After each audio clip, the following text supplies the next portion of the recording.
മറ്റുള്ളവർ നമ്മളെ കല്ലെറിയുമ്പോൾ നാളെ അത് ജീവിതത്തിന്റെ നാഴിക കല്ലുകളായി മാറ്റണമെന്ന് നമ്മളെ ഓർമ്മപ്പെടുത്തുന്നത് സച്ചിൻ ടെണ്ടുൽക്കറാണ്. അദ്ദേഹത്തിന്റെ വാക്കുകൾ ഓർത്തുകൊണ്ട് നമ്മുടെ ജീവിതത്തിൽ ഉണ്ടാവുന്ന എല്ലാ തടസ്സങ്ങളും നാളെ നമ്മുടെ ജീവിതത്തിലെ നാഴിക കല്ലുകളായി മാറട്ടെ എന്ന് ആശംസിച്ചുകൊണ്ട് ഇന്നത്തെ റെഡ് കാർപ്പറ്റ് ആരംഭിക്കാം. So let's begin the show. This is red carpet.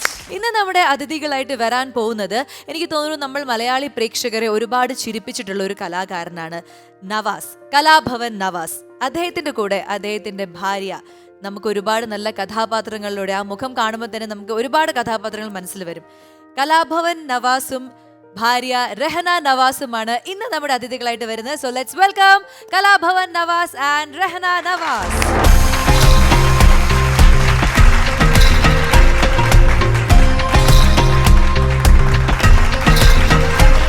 നമസ്കാരം, റെഡ് കാർപ്പറ്റിലേക്ക് സ്വാഗതം. റെഡ് കാർപ്പറ്റിലേക്ക് സ്വാഗതം. നിങ്ങൾ രണ്ട് വെള്ള ഡ്രസ്സൊക്കെ ഇട്ട് ഇങ്ങനെ നടന്നു വന്നപ്പോൾ അതുകൊണ്ടാണ് ഭയങ്കര റൊമാൻറ്റിക് ആയിട്ട് തോന്നി. നിങ്ങൾ ഇപ്പോഴും റൊമാൻറ്റിക് കപ്പിൾസ് ആയിട്ട് തന്നെയാണല്ലേ? എവിടെയും എല്ലായിടത്തും ഒരേപോലെ ഡ്രസ്സൊക്കെ ഇട്ട്, അതോ ഈ ഷോയ്ക്ക് വേണ്ടി മാത്രം ഈ ഒറ്റൊരുമയിൽ അഭിനയിക്കുന്നത്? ഇന്ന് എന്തായാലും നല്ല ജോഡികൾ അടിപൊളിയായിട്ട് വന്നു. അപ്പൊ എനിക്ക് ആ ഒരു ഐശ്വര്യം ഇന്നത്തെ എപ്പിസോഡിൽ മുഴുവൻ ഉണ്ടാകുമെന്നാണ് എന്റെ പ്രതീക്ഷ. അപ്പൊ നമുക്ക് തുടങ്ങാം അല്ലേ? അംഗം Vettan ready? Okay, ready. Okay, അപ്പൊ നവാസിക്കാൻ രഹന, എനിക്ക് രഹന ചേച്ചി നട വരുള്ളൂ, രഹന ഇത്താന്ന് എന്തോ വരുന്നില്ല. അപ്പൊ നിങ്ങൾ ആദ്യമായിട്ട്, നമ്മളിപ്പോ നോമ്പ് കാലമാണ്, റംസാൻ പെരുന്നാളിന്റെ സമയമൊക്കെ അടുത്ത് വരികയാണ്. അപ്പൊ വീട്ടിലെ ചേച്ചി നല്ല കുക്കാണോ? എങ്ങനെയാണ് നോമ്പ് തുറ വിഭവങ്ങളൊക്കെ? ചേച്ചി മിക്കവാറും പുറത്തുനിന്ന് വാങ്ങിക്കാറില്ല. നമ്മളിപ്പോ ഇപ്പൊ ശരിക്കും പറഞ്ഞ ഒരു ബിസിനസ്സായി കൂടി മാറിയിരിക്കുകയാണ്. എല്ലായിടത്തും നോമ്പ് തുടങ്ങുമ്പോൾ തന്നെ എല്ലാവരും അതിനുള്ള പലഹാരം കാര്യമുണ്ട്. അപ്പം നോമ്പ് എന്തിനാ പിടിക്കണമെന്ന് പോലും മനസ്സിലാകാത്ത അവസ്ഥയാണ്. നമ്മുടെ ശരീരം മനസ്സൊക്കെ ശുദ്ധീകരിക്കുവാനും നമ്മുടെ ഒരു ശരിക്കും പറഞ്ഞാൽ 12 മാസം, അതിനകത്ത് ഒരു വർഷത്തിൽ ഒരു മാസമാണ് നമുക്കൊന്ന് മൊത്തം ക്ലീൻ ചെയ്യാൻ കിട്ടുന്ന സമയം. അപ്പൊ തന്നെ അതിന്റെ ഇരട്ടി സംഭവം ഉണ്ടാക്കുകയാണ്. കാണിച്ചാൽ നോമ്പാ അങ്ങോട്ട് വാങ്ങട് എന്ന് പറഞ്ഞിട്ടൊക്കെയാണ് ഭക്ഷണം കഴിച്ചുകൊണ്ടിരിക്കുന്നത്. വൈകുന്നേരം ആ സമയത്തുള്ള എത്ര കഴിക്കാൻ പറ്റുമോ അത്രയും നമ്മൾ കഴിക്കും. ആ പ്രതികാരം തീർക്കുന്ന പോലെയൊക്കെയാണ് ഇപ്പോൾ കച്ചവടങ്ങൾ നടക്കുന്നത്. അപ്പോൾ നമ്മൾ ചില തീരുമാനങ്ങൾ, പ്രത്യേകിച്ച് ഇപ്പോൾ ഒരു ഭയങ്കര ചൂട് സമയമൊക്കെ ആയതുകൊണ്ട് മാക്സിമം ഫ്രൂട്ട്സ്, ജ്യൂസ്, കഴിവിൻ്റെ പരമാവധി വെള്ളം ഒക്കെ കുടിച്ച് ഇതാക്കുക. അതിൻ്റെ കൂടെ നമ്മൾ എന്തെങ്കിലും സ്നാക്സ്, അത് നമുക്ക് ഇവിടെ തന്നെ അധികം എണ്ണയൊക്കെ ഇല്ലാത്ത തരത്തിലുള്ള സംഭവങ്ങളൊക്കെ പ്ലാൻ ചെയ്ത്, അപ്പോൾ നമ്മൾ പ്രിപ്പയർ ആയിരുന്നു അതിന് മുമ്പ് തന്നെ അങ്ങനെ ചെയ്യാം എന്നൊരു തീരുമാനം എടുത്തിരുന്നു. അപ്പോൾ ദൈവം അനുഗ്രഹിച്ചു, വലിയ കുഴപ്പമില്ല, നല്ല സംഭവങ്ങളൊക്കെ നമുക്ക് ഉണ്ടാക്കി തരും, നമ്മൾ ആസ്വദിച്ച് കഴിക്കും. വെറൈറ്റി ആയിട്ടുള്ള പുതിയ പുതിയ സാധനങ്ങളൊക്കെ ആഡ് ഓൺ ചെയ്യുക, അങ്ങനെയൊക്കെ. ചേച്ചി ഉണ്ടാക്കുന്ന ഏറ്റവും ഒരു സ്പെഷ്യൽ ഐറ്റം ആണ്, എനിക്ക് തന്നെ അഭിമാനം തോന്നുന്ന എന്തെങ്കിലും സംഭവം ഉണ്ടോ? അല്ല, ഞാൻ കുട്ടികൾക്ക് കഴിക്കാൻ ഇഷ്ടമില്ലാത്ത ഇപ്പൊ കടല അങ്ങനെയുള്ളൊന്നും ഇഷ്ടമല്ല. അപ്പൊ അതെങ്ങനെ ടേസ്റ്റി ആയിട്ട് മേക്ക് ചെയ്ത് കൊടുക്കാം, അങ്ങനെയാണ് ഞാൻ ചിന്തിക്കുന്നത്. അവർക്ക് ചിലപ്പോ ഫാസ്റ്റ് ഫുഡ് അതിനോടൊക്കെ ആയിരിക്കും. അപ്പൊ ഇപ്പൊ കുട്ടികൾ ആദ്യമൊക്കെ അവര് അങ്ങനെയുള്ള കാര്യങ്ങളൊന്നും, സിറിയൽസ് അങ്ങനത്തെ ഒന്നും കഴിക്കില്ല. അപ്പൊ ഞാൻ എന്താ ചെയ്യാന്ന് വെച്ചാൽ അത് മാക്സിമം ടേസ്റ്റി ആക്കിയിട്ട് മേക്ക്. അപ്പൊ അവര് പറയും ഞങ്ങൾക്ക് അത് മതി. അപ്പൊ അങ്ങനെ ചെയ്ത് കൊടുക്കാൻ ഞാൻ ശ്രമിക്കുന്നത്. അമ്മയുടെ കഷ്ടപ്പാടുകളാണ് ഇതൊക്കെ. നല്ല ഹെൽത്തി ഫുഡൊക്കെ അങ്ങനെ ആക്കി ചെയ്തു കൊടുക്കും. മനസ്സിലായി, മാറ്റി പിടിക്കും നമ്മള്. അപ്പൊ അതാണ് നിങ്ങളുടെ നോമ്പ് വിശേഷം അല്ലെങ്കിൽ പെരുന്നാൾ വിശേഷങ്ങളൊക്കെ. ശരിക്കും പഴയ നിങ്ങള് ലവ് മാരേജ് ആയിരുന്നല്ലോ, അപ്പൊ അതിലെ കാര്യങ്ങളൊക്കെ തീരുമാനമായില്ലേ? ഞങ്ങൾ ചോദിക്കാതെ പറയാണ് ആയിരുന്നല്ലോ. അല്ല, ഇനിയിപ്പോ ആണെന്ന് പറഞ്ഞാലും സാറില്ല എന്ന് ഞാൻ എന്താ വിചാരിച്ചിട്ട്, നിങ്ങൾ എവിടെയോ സ്റ്റേജ് ഷോയിൽ ഒരുമിച്ച് ഇങ്ങനെ ട്രിപ്പ് പോയി, അവിടെ വെച്ച് നിങ്ങൾ കല്യാണം അല്ല പ്രേമിച്ചു, പിന്നെ നാട്ടിൽ വന്ന് കല്യാണം കഴിച്ചു. ഭയങ്കര രസമുള്ള എന്നെ പറയായിരിക്കുന്നല്ലേ, ട്രിപ്പ് അല്ല, പുറത്തല്ല, നാട്ടിൽ തന്നെയുള്ള പ്രോഗ്രാം. നാട്ടിൽ തന്നെ. എന്തായിരുന്നു, എവിടെയായിരുന്നു ആദ്യം കണ്ടത്? ചങ്ങരംകുളം. അപ്പൊ ഞാൻ, എൻ്റെ ഫാദർ ഒരു ഡ്രാമാറ്റിസ്റ്റാണ്. അപ്പൊ ഞാൻ എല്ലാ സീരിയസ് ആയിട്ടുള്ള സംഭവങ്ങളെ ചെയ്തോണ്ടിരുന്നത്. പിന്നെ ഫാദറും അതേ സീരിയസ് ആയിട്ടുള്ള ക്യാരക്ടർ. അപ്പോൾ ആ കാറ്റഗറിയിൽ ഞാൻ പോകണം. അപ്പോൾ എൻ്റെ സിസ്റ്റർക്ക് ഭയങ്കര ഇഷ്ടമാണ് ഈ മിമിക്രി ഒക്കെ ചെയ്യുന്നവരോട് ഭയങ്കര ഇഷ്ടം. അപ്പോൾ എനിക്ക് അത്ര എന്ന് വെച്ചാൽ ഞാൻ അങ്ങനെ ശ്രദ്ധിക്കാറില്ല. അപ്പോൾ ഈ പ്രോഗ്രാമിന് ചെന്നപ്പോൾ ഞാൻ നോക്കുമ്പോൾ ഭയങ്കര സീരിയസ് ആയിട്ട് ഒരാള്, എന്ന് വെച്ചാൽ ഞാൻ എക്സെപ്റ്റ് ചെയ്തതിനേക്കാളും വേറെ ഒരു രീതിയിൽ ബിഹേവ് ചെയ്യണം. അപ്പോൾ അങ്ങനെ പോകണം. അപ്പോൾ സിസ്റ്റർക്ക് ഭയങ്കര വിഷമം, ഞാൻ ഇങ്ങനെ ഒരാളെ ഇല്ല പ്രതീക്ഷ എന്ന് പറയുന്നത് ഭയങ്കര വിഷമം ആൾക്ക്. പക്ഷെ എനിക്ക് നേരെ ഓപ്പോസിറ്റാണ്. അതുവരെ കാര്യം ആള് കുഴപ്പമില്ല, അങ്ങനെ ഞാൻ വിചാരിച്ച പോലെയല്ല, അങ്ങനെ പോയി.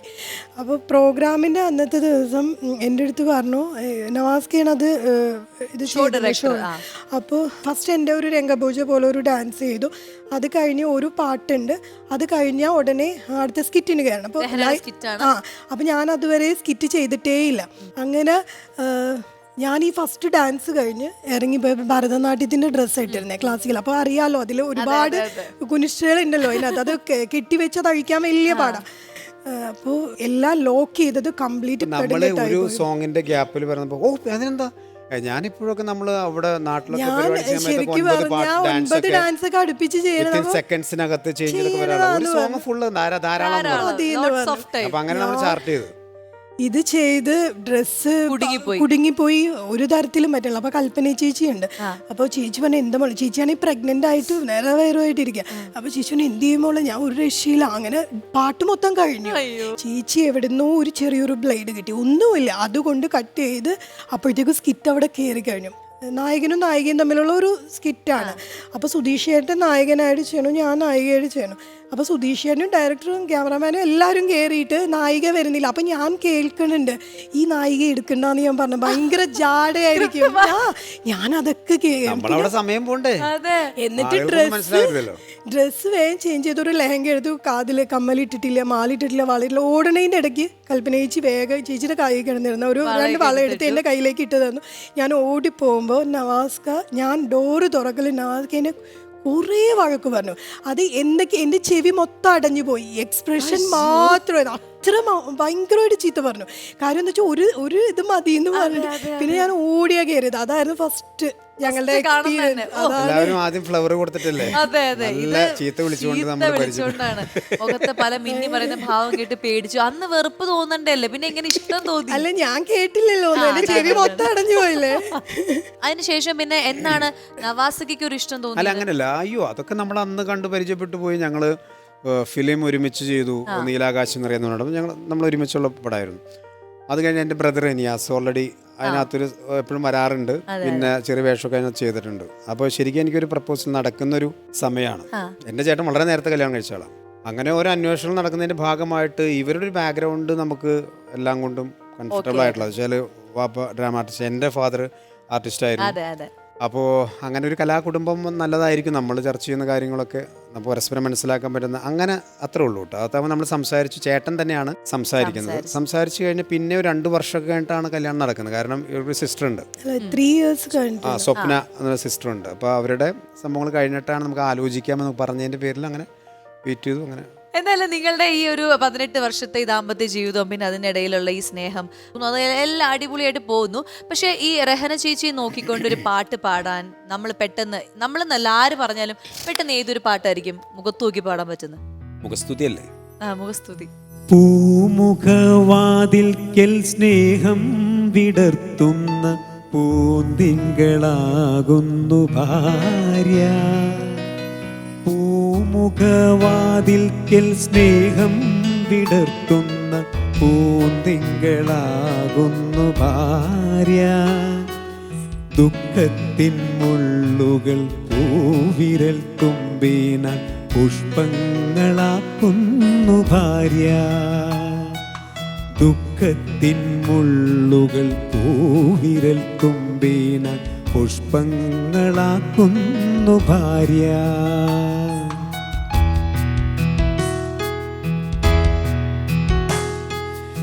എത്രയെറിഞ്ഞാലും എണ്ണ വറ്റാത്തൊരു ചിത്രവിളക്കാണു ഭാര്യ. എത്രയെറിഞ്ഞാലും എണ്ണ വറ്റാത്തൊരു ചിത്രവിളക്കാണു ഭാര്യ. എണ്ണിയാൽ തീരാത്ത ജന്മാന്തരങ്ങളിൽ അന്നദാനേശ്വരി ഭാര്യ. എണ്ണിയാൽ തീരാത്ത ജന്മാന്തരങ്ങളിൽ അന്നദാനേശ്വരി ഭാര്യ. പൂമുഖവാതിൽക്കൽ സ്നേഹം വിടർത്തുന്ന പൂന്തിങ്കളാകുന്നു ഭാര്യ. ഞാൻ ആക്ച്വലി ടെൻഷൻ അടിച്ചിട്ടിരിക്കുകയാണ്. കാര്യം ഇനി ഇതിന്റെ പാരഡി പാടും. പൂമുഖവാതിൽക്കൽ പൊട്ടിച്ചിരിക്കുന്ന പൂതനയാകുന്നു ഭാര്യ. ദുഃഖത്തിൻ മുള്ളുകൾ പൂവിരൽ തുമ്പിന കൊലക്കത്തിയാക്കുന്നു ഭാര്യ. അല്ല എന്ത് പാടിയാലും പാരഡി എന്ത് പാടിയാലും പാടി. അതാണ് ചേച്ചി. നവാസൊക്കെ ഭയങ്കര റൊമാൻറ്റിക് ആയി നോക്കുന്നു, താടൊക്കെ ഇവിടെ. പക്ഷെ ചേച്ചി ഈശ്വര അടുത്ത സാധനം എന്താണ് വരുന്നത് പേടിയാ കണ്ടില്ല. ഞാൻ വിചാരിച്ചു ചേച്ചിക്ക് എന്താ പറ്റി, മുള്ളു ഒത്തുന്നുണ്ട്. സ്നേഹവും പിണക്കൊക്കെ വേണം അല്ലേ? അതെല്ലാം വേണം. ചട്ടിയും കലവുമായാൽ തട്ടിയും മുട്ടിയിരിക്കണം എന്നുള്ളതാണ്. ചേച്ചി എങ്ങനെ പൊതുവെ നന്നായിട്ട് വായിക്കുന്ന ആളാണോ അതെയോ പെയിന്റിംഗ് ആണോ? ഇപ്പൊ എന്താ ഡിസൈനിങ്? അല്ല, എനിക്ക് നേരത്തെയൊക്കെ ഈ ഇതിൽ വരുന്നതിനും പ്രൊഫഷണൽ വരുന്നതിന് മുമ്പ് റീഡ് ചെയ്യുമായിരുന്നു. നോവലൊക്കെ ഇഷ്ടമാണ് വായിക്കാൻ. പിന്നെ ഇപ്പോ വീട്ടിൽ വെറുതെ ഇരിക്കുകയാണ്. അപ്പൊ കുട്ടികളുടെ കാര്യമായിട്ട് കൂടുതൽ പെർഫെക്ഷനിസ്റ്റില് അങ്ങനത്തെ ഒരു സംഭവത്തിലേക്ക് പോയപ്പോ നമുക്ക് തന്നെ ഫാഷൻ ഡിസൈനിങ്ങിന് ചേർത്തു. അന്നേരം ഡിപ്ലോമ എടുത്തു. അത് കഴിഞ്ഞ് മേക്കപ്പിന് പഠിക്കാൻ പോയി. ബ്രൈഡൽ മേക്കപ്പ് പഠിച്ചു. പിന്നെ makeup artist Cecilia monic, world makeup artist, അവരുടെ അടുത്തുനിന്ന് പഠിച്ചു. അങ്ങനെയൊക്കെ ചെയ്തു. ഇപ്പൊ കറന്റ്ലി എല്ലാ കാര്യങ്ങളും ആക്റ്റീവായിട്ട് നിൽക്കുന്നു. കൊറോണ വന്നാലും വന്നില്ലെങ്കിൽ നമ്മള് എല്ലാ കാര്യത്തിലും അന്നും ഇന്നും. ഒരു ദിവസം നേരം വെളുത്ത് ഇരുട്ടാവുന്നു, ആ സമയം യൂട്ടിലൈസ് ചെയ്യാന്നല്ലാതെ എന്ത് കൊറോണ അല്ലെങ്കിൽ ഏത് ദിവസം അതൊന്നും കാര്യമൊന്നുമില്ല അല്ലേ? അതെ. എന്തായാലും നമുക്ക് ഇവിടെ വന്നിട്ട് നിങ്ങൾ യൂട്ടിലൈസ് ചെയ്യേണ്ട ഒരു കാര്യമാണ് ഗെയിം. സിമ്പിൾ ഗെയിമാണ്. ആൻഡ് നല്ലൊരു പണിഷ്മെന്റും നല്ലൊരു സമ്മാനവും ഒക്കെ ഇവിടെ ചെയ്യിപ്പിക്കണം. പണിഷ്മെന്റ് നവാസൊക്കെ ചെയ്യണം എന്നാണ്. അപ്പൊ അത് നിങ്ങൾ, പക്ഷെ ഇതൊരു ഗെയിം ആയതുകൊണ്ട് ഭാര്യ ഭർത്താവ് സ്നേഹം വേണമെന്ന് ഞാൻ പറയില്ല. കുറച്ചൊക്കെ ഒരു വാശിയൊക്കെ ആവാം. സെന്റിമെന്റ്സ് ഒന്നും കാണിക്കണ്ട. ഇപ്പൊ നിങ്ങൾ ഭാര്യ ഭർത്താവ് അല്ല, ബാച്ചിലർ ആണ് നവാസൊക്കെ. ചേച്ചിയും ഒരു പണിഷ്മെന്റ് ഉള്ളതുകൊണ്ട് ഞാൻ ഒരിക്കലും ബാക്കിലേക്ക് പോകാൻ ശ്രമിക്കില്ല. ഈ പണിഷ്മെന്റ് എന്ന് പറഞ്ഞു കഴിഞ്ഞാൽ വളരെ സിമ്പിൾ ആയിട്ടുള്ള പണിഷ്മെന്റ് ആണ്. നമുക്ക് ചെയ്യാൻ പറ്റുന്ന. നമ്മൾ ഈ ഒരു സന്തോഷത്തിൽ പങ്കുചേരാന്നുള്ളത് അത്രേ ഉള്ളൂ. യൂട്ടിലൈസ് ചെയ്യണം നമ്മള് ഗെയിമില്. റെഡ് കാർപ്പറ്റിന്റെ വേദി. അപ്പൊ നമുക്കൊന്ന് എഴുന്നേക്കാം അല്ലെ? കുറച്ച് പ്രോപ്പർട്ടീസ് വരട്ടെ. ഓക്കെ, സോ നമ്മുടെ പണി പാളി എന്നുള്ള സെഗ്മെന്റ് ആണിത്. ഓക്കെ, അപ്പോൾ പണി പാളാതെ നിങ്ങൾ നന്നായിട്ട് ഈ ഗെയിം കളിക്കണം. പക്ഷെ ആരെങ്കിലും ഒരാൾക്ക് പണി പാളും, ഒരാൾ ജയിക്കും, ഒരാൾ തോൽക്കും, അങ്ങനെയാണ്. അപ്പൊ എന്താ സംഭവം എന്ന് വെച്ച് കഴിഞ്ഞാൽ ഈ ബോർഡ് ഇങ്ങനെ നമ്മൾ കയ്യിലിതാ ഇങ്ങനെ ബാലൻസ് ചെയ്യണം. എന്നിട്ട് ഈ ഗ്ലാസുകൾ നമ്മൾ ഒരു പിരമിഡ് ഷേപ്പിൽ ഇത് അറേഞ്ച് ചെയ്യണം. അതായത് താഴത്തെ റോയിൽ 5, പിന്നെ 4, പിന്നെ 3, 2, 1 ഇവിടെ നിന്നാണ് എടുക്കേണ്ടത്. ഇവിടെ പ്ലേസ് ചെയ്യണം, ബാലൻസ് ചെയ്യണം, ഒന്നും താഴെ പോരുത്. മനസ്സിലായില്ലേ? ഗെയിമിന്റെ റൂൾസ് മനസ്സിലായില്ലേ? 1 മിനിറ്റ് സമയം നവാസയ്ക്ക്, 1 മിനിറ്റ് സമയം രഹനയ്ക്ക്. ഓക്കെ, ആദ്യം ആരാണ്? ലേഡീസ് ഫസ്റ്റ് ആണ് ശരിക്കും വേണ്ടത്. ഇവിടെ ഞാൻ ഫസ്റ്റ് ആണോ? ഇവിടെ പുരുഷനാണ് ഫസ്റ്റ്. അപ്പൊ അത് ഐശ്വര്യമായിട്ട് ഈ ബോർഡ് പിടിച്ചോളൂ. ഇതെങ്ങനെയാ നിക്കാന്ന് വെച്ചാൽ അങ്ങനെ നിന്നോളൂ. Okay, ready? So ready, 1 2 3 music.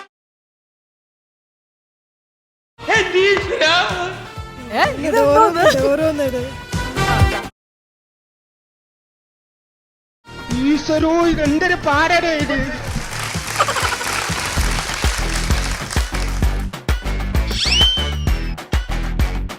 അഞ്ച് 4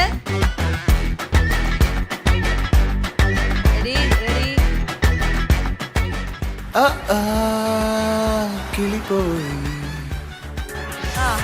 4. ഇത് കുറച്ച് അയ്യടാ, ഇത് കുറച്ച് അകത്തി വെച്ച് മോനെ.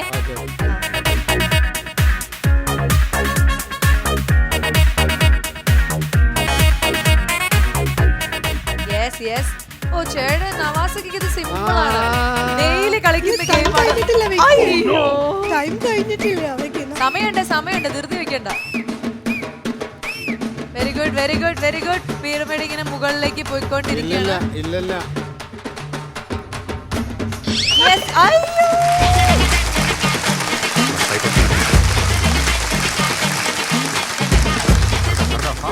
ഞാൻ മനഃപൂർവ്വം തട്ടിക്കളഞ്ഞ. എന്താളിയാ എന്ത് വെച്ച് തോറ്റു കൊടുക്കാൻ പാടുണ്ടോ? ഞാൻ അങ്ങനെ പലതും പറയില്ലേ. എന്താണ്ടായേ ഇന്ന്? പിന്നെ ഞാൻ ഇന്നസെന്റ് അവസ്ഥയില്ലേ? അതായത് എപ്പോഴും ചേട്ടൻ ഒന്നാമത്തെ വെക്കും, അപ്പൊ എല്ലാം കളയും. ഒന്നാമത്തെ വെക്കും, എല്ലാം കളയും. ആ പോട്ടെ, വരാനുള്ളത് വഴി തങ്ങില്ലല്ലോ.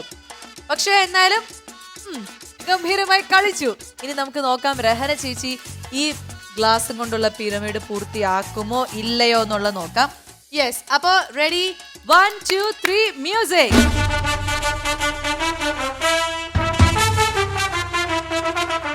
ടെൻഷൻ അടിക്കേണ്ട, സമയം 1 മിനിറ്റ് ഉണ്ട്. ആ correct correct correct.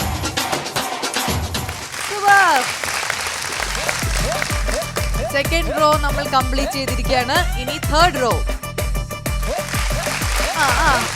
ആടിക്കളിക്കാതെ കൊച്ചിരാമോ.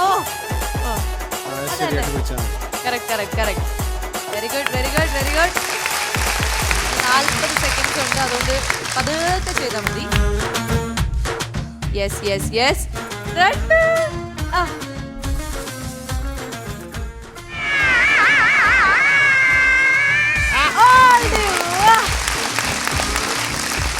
Very good.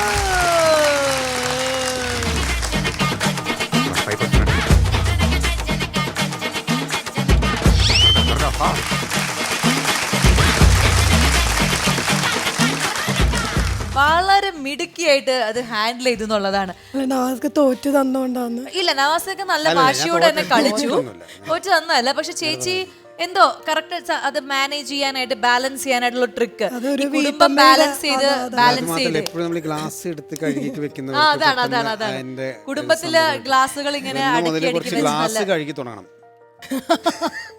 അല്ല, ചില കാര്യങ്ങള് വീട്ടമ്മയെ കണ്ട് പഠിക്കണം, വീട്ടമ്മമാരെ കണ്ട് പഠിക്കണം. കാരണം അവർക്ക് ഇങ്ങനെ എല്ലാം ഇങ്ങനെ ബാലൻസ് ചെയ്ത് നല്ല പരിചയമാണ്. അപ്പൊ നവാസിക്കുള്ള പണിഷ്മെന്റ് ഉണ്ട്, അത് ഞാൻ വഴിയെ പറയാം. ഓക്കെ, കുഴപ്പമില്ല. റെഡി.